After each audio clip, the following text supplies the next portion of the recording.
Hi, everybody. My name is Pam Yang. I am a mental health therapist, and I am here with my sister, my friend, my colleague, who is also a therapist. And I will give her a minute to introduce herself. But today, we really just want to come on to talk about our lived experience with what's happening, kind of how we're coping and we're dealing with our emotions. And we want to help you to care for your mental health during this time. And so, without further ado, Bao, would you please just introduce yourself? Yes, hi. So happy to be here today. So my name is Val, and I'm a licensed clinical social worker. I've been doing this for gosh, almost like 10 plus years now in community mental health, and I made the transition to specifically my own private practice as of last year. Awesome.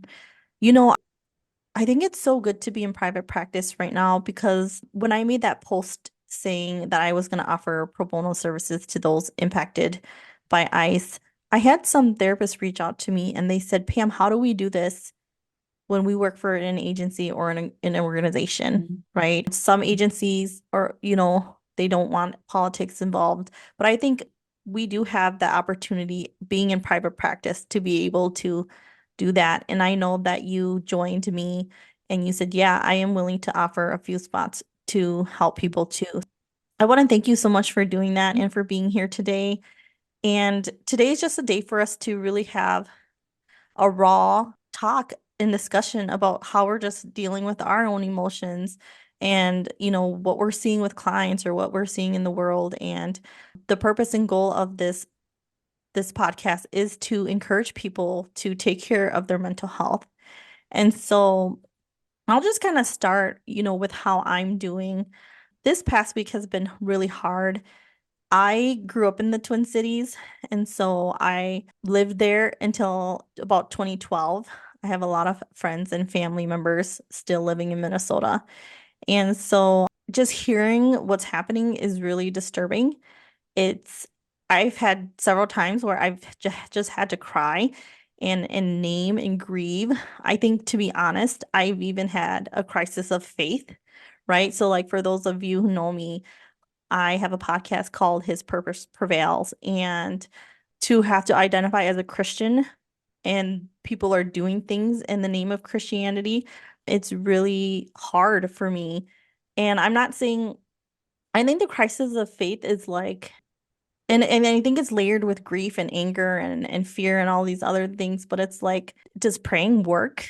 Like, is God listening? Does he not see? And so yeah, I'm really questioning that too.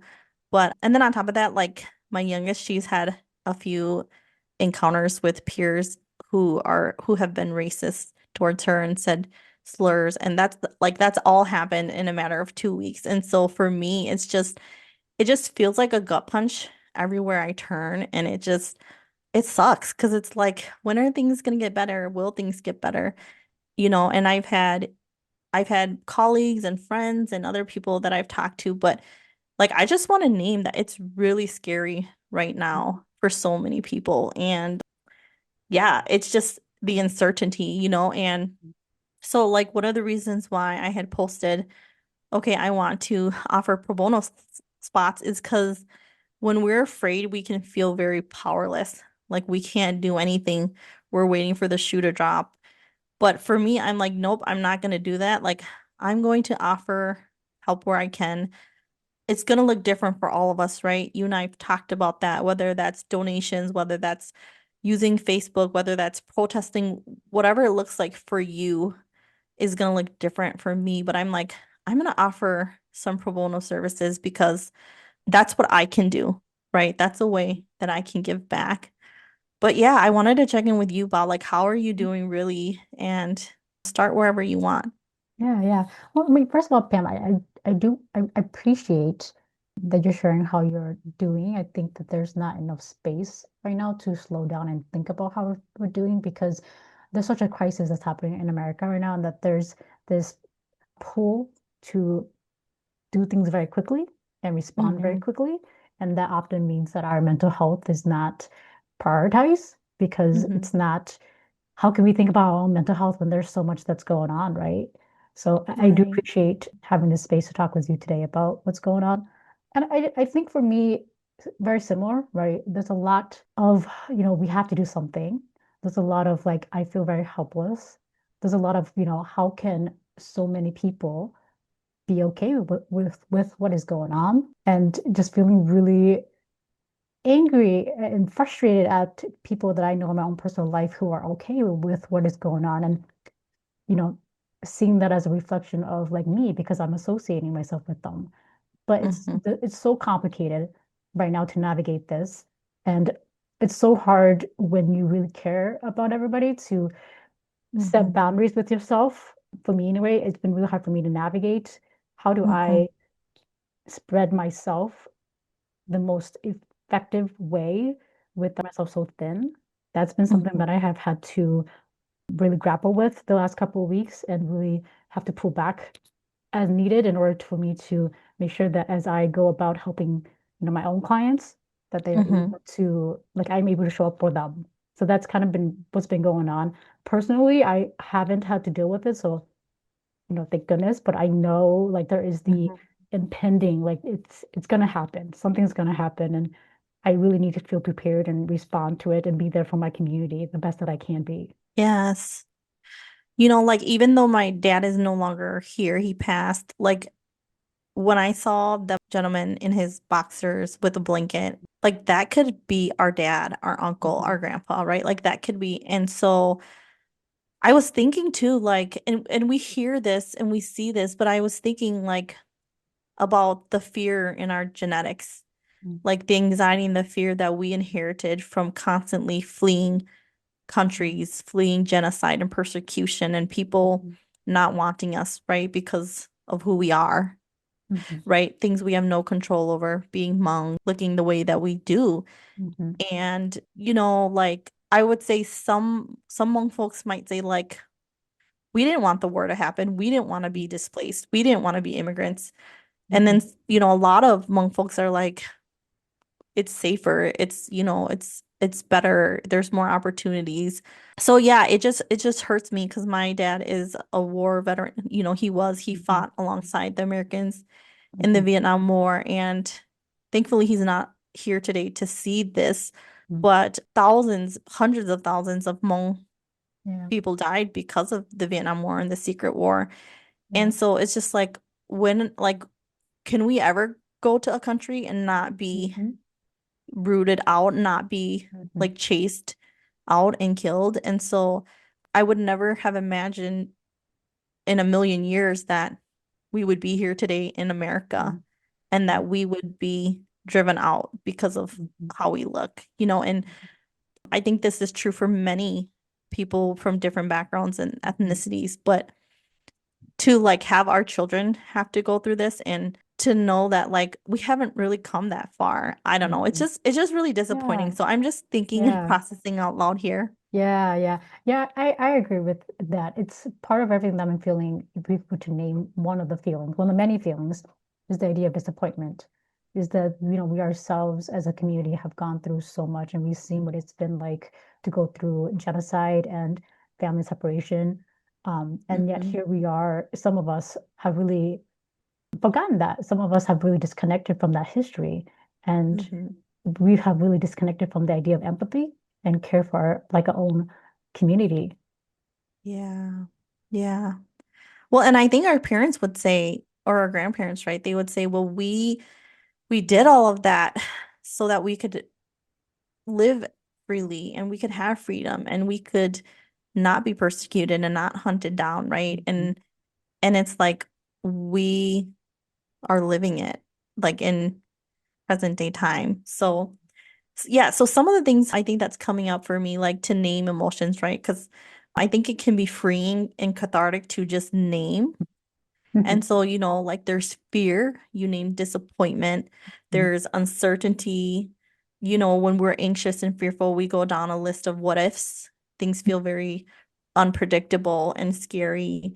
And we may even go down a rabbit trail of like, what if this happens? And yeah, there's just a lot. And I think there's even some anger bubbling at the surface. I don't know that I've allowed myself to access the anger, Mhm. but I'm definitely feeling a lot of those other emotions. Yeah.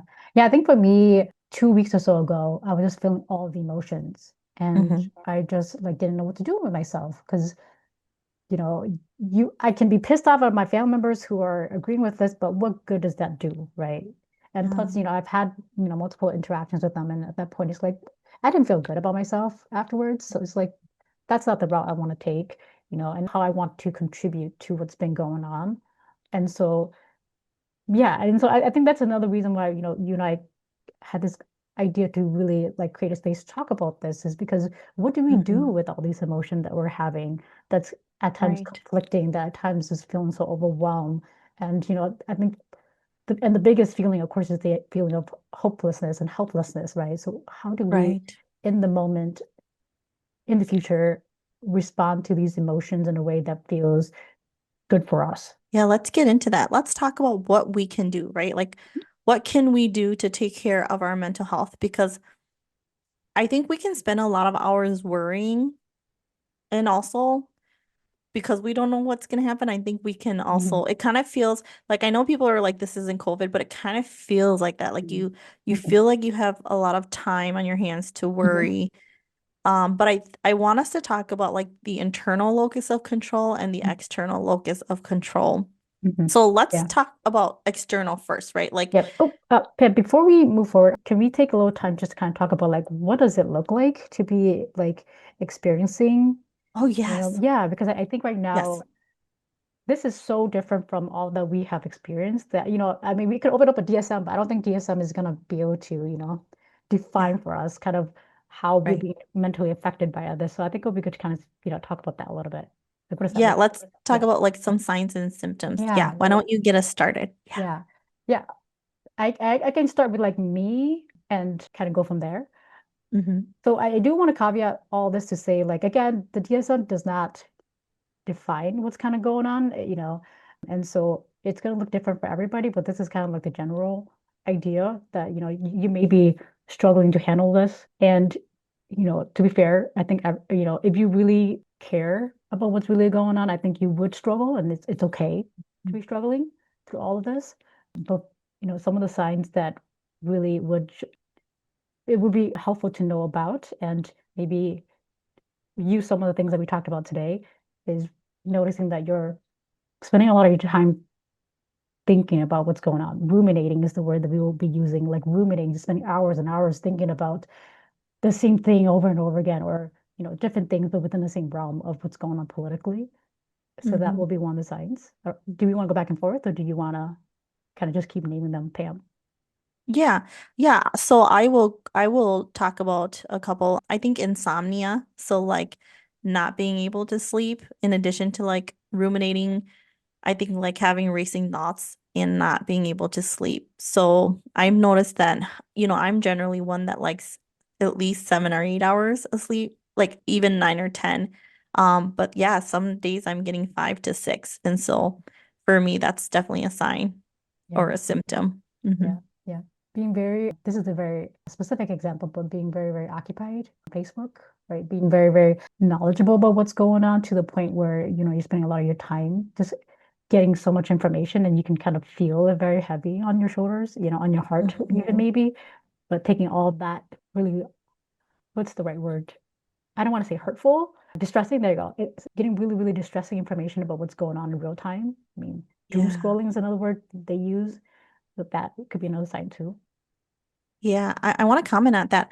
I Mhm. think some of us were on our phones and we're doom scrolling to numb out, Mhm. but some of us are doing it because we're hyper vigilant and we're like Mhm. trying to check the Yeah. like every hour what's happening, right? So Mhm. even though it looks the same, it might feel different. Mhm. One is just like I'm numbing out, like, you know, and one is like super anxious, like Mhm. super like checking the phone. So, those might look different, but or they might look the same, but they Mhm. feel very different. And I think that can be a symptom too. Mhm. Yep. I would say other people might have appetite changes. So like some people might just be eating a lot. Some people might not be eating at all. So I know for me, if I feel bored, or, I tend to eat my emotions or feelings. Mhm. So I'm going to be the first to admit I just bought 4 tubs of like the Ben and Jerry's because I'm like, what else Mhm. can I do?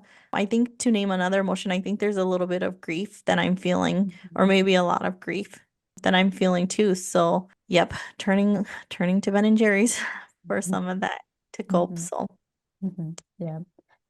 I think another one would be change of routine, right? So if you're somebody that who really enjoys going out with friends and family, but now you're more withdrawn, right? You're in your room a lot. You don't really want to talk with people. It takes a lot of energy to talk with people. That would be a sign mhm. too that some that things are weighing pretty heavy on you. Yeah.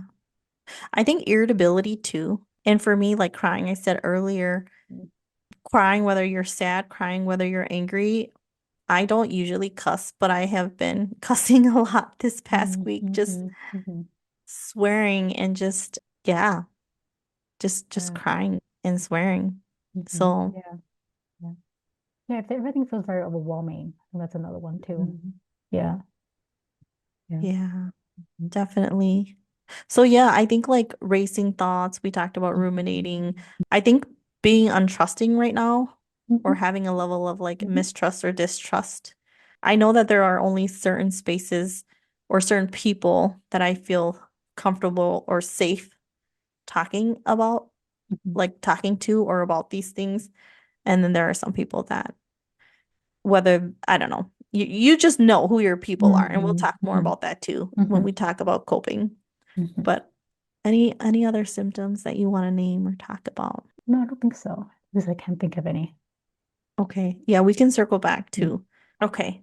So, yes, I wanted to start with the external locus of control. Like, Mhm. what can we do outside of ourselves, right? To like kind of deal with what's happening. And so for me, like calling somebody, right? Crying or journaling. For me, it might be praying, exercising, starting a new hobby or and like limiting because I think it's important to have like psychological boundaries, right? Like Mhm. physical boundaries, financial boundaries, different Mhm. things like that. Spending time with family, like or friends that we want to spend time with, limiting the news intake or like making sure that we are like the news sources are credible, and like it's okay to miss 3 days and just turn everything off. Other people are gonna feel more less anxious if they do listen and they keep up with the news because they want to be informed. So those are Mhm. some of the things I'm doing that I can control that's outside of me. But what are you doing? Let's see. I'm the opposite, kind of what you were saying earlier. I feel the need to be informed. I feel the need Mhm. to, but like you said, I feel the need to be informed in accurate ways, right? So making sure that the information that I am getting it is from credible sources, being able to talk about what's going on with somebody that really cares and will listen to you. So that's kind of, I have this the need to like let it out is kind of how I've been understanding it. Like the need to let it out is being able to engage with people who are interested in engaging with in these conversation, feeling Mhm. frustrated about being frustrated in a way that feels healthy to me. So not as, much as you can, but definitely like that's kind of how I've been Yeah. finding myself expressing this and feeling good about the way I've been doing that. Yeah. Yes. So, what would you say you're doing? So, we have an internal locus of control, like Mhm. things that are happening in us and how we can try to control that. And so, like, for me, sometimes it's not letting myself spiral, right? So, if we think about like Mhm. CBT, being able to change your thoughts and that changes your emotions, and then that changes like your behaviors, right? So, sometimes I just like can't think about what's happening because you Mhm. talked about feeling overwhelmed. And so Mhm. yeah, sometimes I'm like, you know, doing the body scan or like Mhm. saying your prayer or reading or doing something to distract and keep my mind off of like all the things that are happening inside me, right? Because I can choose to scream and shout and swear, or I could choose to maybe take a bath or, listen to something calming or do a meditation to kind of calm everything Mhm. that's happening inside of me. Yeah. Yeah, no, for me, I get the sense like this this pressure to do something, right? And Mm-hmm. it sometimes it's just like, I have this idea and this idea and this idea, right? So there's just so Yeah. much like energy in me that needs to come out, like I was saying earlier. So for me, it's with my own internal locus of control. It's just trying to tell myself to slow down and be Okay. intentional with where I spend my energy. And sometimes for me lately, it's been, you know, instead of instead of like thinking obsessively about what's going on, really focus on just spending time with family and really having Mm-hmm. quality time with family. Yeah, that's a Mhm. good one.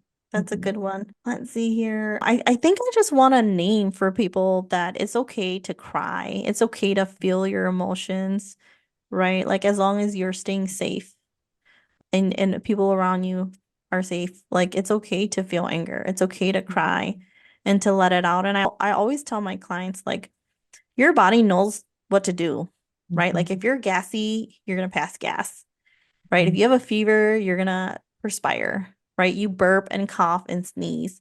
And so crying is another way to let out some of that energy. So you Mhm. talked about energy. I think anger, anxiety, these can be really high energy Mhm. emotions. And so how do we get that out of our bodies, right? That pent Mhm. up emotion and energy. So whatever you want to do, if you want to lift weights, if you want to run, I think crying can alleviate a lot because we also use energy to hold back our tears, to not let ourselves cry, right? And so how much energy do we expend doing that? So yeah, Mhm. I just want to name for people like it's okay to cry, whether that be in the shower, Mhm. whether that be at night when everyone's asleep. There's nothing wrong with that. Yeah.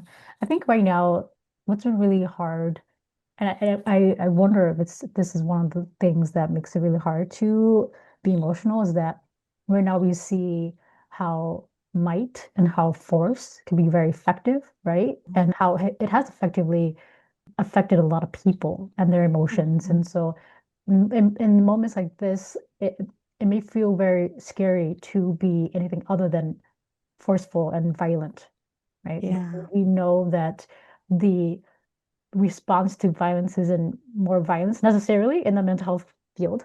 Yeah. So we know that in response to these kind of violence has come out of it a community that's empathetic, right? That's Yeah. supportive. And so all of these things are ways to really expand what it means to have strength during this time. And part of that is also, like you said, being able to give your body what it needs. If it needs to let things out by crying, that is a form Yeah. of strength, at least in my mind. Right. Yes. And like we stated, this is gonna look different for everybody. So, by no means is Bao and I your mental health therapist. We're not telling you to do these things. We're just trying to give suggestions, options, and ideas of, how we can take care of our mental health. So another set of things that I tell people to look into would be, making sure you're getting enough sleep, making sure you're eating meals that are nutritious, making sure that you're getting enough vitamin D, even that, there's not a lot of sun. It's been negative degrees, but we can eat a supplement for vitamin D, making sure you have a safe support system, and then making sure we're exercising and try to choose an exercise activity that you like, right? So that could be watching YouTube videos, doing like high intensity workouts, or for me, I really like lifting weights using dumbbells and doing like a 30-minute full body workout with dumbbells. It can mean, you know, sit-ups and push-ups, walking up and down the stairs. So I know that it doesn't feel safe to leave the house for a lot of people, but we can still try to be active indoors. Mhm. Yeah. I think right now it's really hard to balance, for me anyway, it's really hard to balance like, do we continue the day to day as if nothing is happening right now, right? Mhm. And at the same time, we can't let what's happening right now be the reason that we don't live our life the way we find it meaningful. And so, Mhm. but that is such a hard balance to strike at this moment, right? So Mhm. how much do we go, and that looks different for everybody. I guess that's the reason why we're having this podcast and we keep reiterating that it looks different for everybody. But I also do want to acknowledge that that's a hard balance to strike at this point with those two things. Yeah, I'm so glad you brought that up, and thank you for sharing that. Because yeah, it kind of feels like COVID again. It's like, do we live in fear and hope and pray that our loved ones, don't get it or don't aren't impacted? Do we go out? Do we live our life? COVID did happen during my graduate program. And so something my professor said to me that helped me was to stick with some sort of routine for normalcy, right? Because a lot of us, our brains need structure, organization, routine. So she's like, yeah, if you're not going to school or work, but wake up, brush your teeth, make your bed, stick to some of those things for a sense of normalcy. But you're right. We don't want to bury our head in the sand and act like nothing's happening Mhm. and be completely oblivious or, naive to what's happening, especially when we're seeing it and hearing it. So, Mhm. yeah, I like that you brought that point up. Yeah. Yeah. Anything else that you want to add or share before we wrap up? Yeah. So we talked a lot about like what can we do with our day to day. We haven't talked too much about what can we do in a way to contribute and respond to like the po actual political crisis that's happening. And Hmm. you know, I think in a lot of mental health spaces, there's not too much space to talk about political engagement, but engaging in the actual crisis is really important, right? If I'm Hmm. meeting with a client who's in a really difficult relationship and that person is making their life hard, it would make no Hmm. sense for me to never speak about the actual person that's making their life hard. Or, Hmm. if somebody is a person of color and I don't ever talk about racism, like I'm not a very good therapist if I can't talk about these systems, right? And so if we are talking about how do we take care of ourselves, it can also include engaging with the specific entity or system that's causing us so much distress. For me specifically, and I think a lot of people might resonate with this, is we can't all be on the front line. Like we don't have the capacity to be on the front line. And I, if we hold on to this narrow definition of what it means to resist, I think that creates a lot of internal conflict that we're not doing enough, right? Especially if we aren't able to. And so something that I found was very, very helpful that I did share is from the financial diet. And I do want to make sure that I give them credit for this. It's called the Anti-Performative Ice Resistance Guide. So it's really about, and I don't know if maybe we can share it along with this segment, is really how do we show up in a way that fits with our capabilities. And there's many, many different ways to show up and resist without being exactly on the front line if that's not something that you are capable of doing at this point Hmm. in time. And so as we talked about over and over in today's segment, is really about doing what fit for you, you know, what meets your needs, specifically for your where you're at in life at this moment and what you're capable of at this moment, and expanding what it means to respond and resist what's really going on. And so one of the Hmm. things that I appreciate, for example, is, from the low risk to medium risk to high risk, right? For example, a low risk could be just donating, right? If you don't have time, you can donate money. Medium risk being helping out in the community. And then, of course, the high risk being having some civil disobedience and being out there in those protests. So that's just Hmm. examples of different ways that we can still contribute in a way that makes sense for us. Yeah. Yeah, I'm glad that you brought that up because sometimes people want to do things and they don't know what to do, right? And there's a lot about like writing letters to your senators or your congressmen, or they're talking about voting, right? Voting in November and voting in the presidential election in 2028. Mhm. But yeah, you're right. Like donating, if you can't be on the front line, some of us, it's not safe for us, right? I mean, who is it safe for really right now? But some of us don't feel safe going even to the grocery store, or I've heard stories of people not even going to get medical care because of the fear. And so if you can't protest or you can't go out there, then donate, write letters, make phone calls, share information on social media. But I would say make sure that the information that you're sharing is accurate. There's a lot of stuff out there, but yeah, we don't want to share things that didn't happen, which can be easy to do. So that would be my thing is I don't want to be telling clients or loved ones if the information isn't accurate because there's so much fear out there already anyway. But yeah, like we want to just encourage people to do what they feel comfortable doing, and that is a part of your mental health. We might not know like all of the political things to do, but that's kind of not what this is for. We're more about sharing, like how are you going to take care of your mental health? And yeah, just I think that right now, if you need a therapist, it might be helpful to get a therapist. Or if you have trusted friends and family, talk to them too. But I think for me, sometimes talking with family and knowing they're already overwhelmed may not be like the best option for me. So it might be more helpful for me to talk to a therapist or something like that. But yeah, anything else you want Yeah. to add? I mean, I think something that has been really on my mind is the idea that it's okay to not be okay right now with what is going on, and that not being okay with this is not a indicative of like your ability to cope well, right? I think it's impossible for anybody who has empathy and sympathy toward your community or other community members to cope well with this. And Hmm. if we aren't coping well with this, I often would think that the fact that we can't adjust to this is a reflection of the fact that this isn't okay with us. Right? What's going on Yeah. isn't okay. And if we were to feel okay, what does that reflect? And Yeah. I would argue if you are feeling okay with what's going on, your values probably don't lie in mine because I'm not Yeah. okay with what's going on. And I don't ever want to be okay with what's going on. And so me not feeling settled, feeling very, very unsettled about what's going on, I think gives me a lot of clarity into like what I value in my life and what I'm not Hmm. willing to stay quiet about and what I'm not willing Yeah. to do nothing about. And so it's okay to not be okay right now because being not okay with what's going on it's a good sign that you're willing to do something or willing to stand up for something. Yeah. Definitely.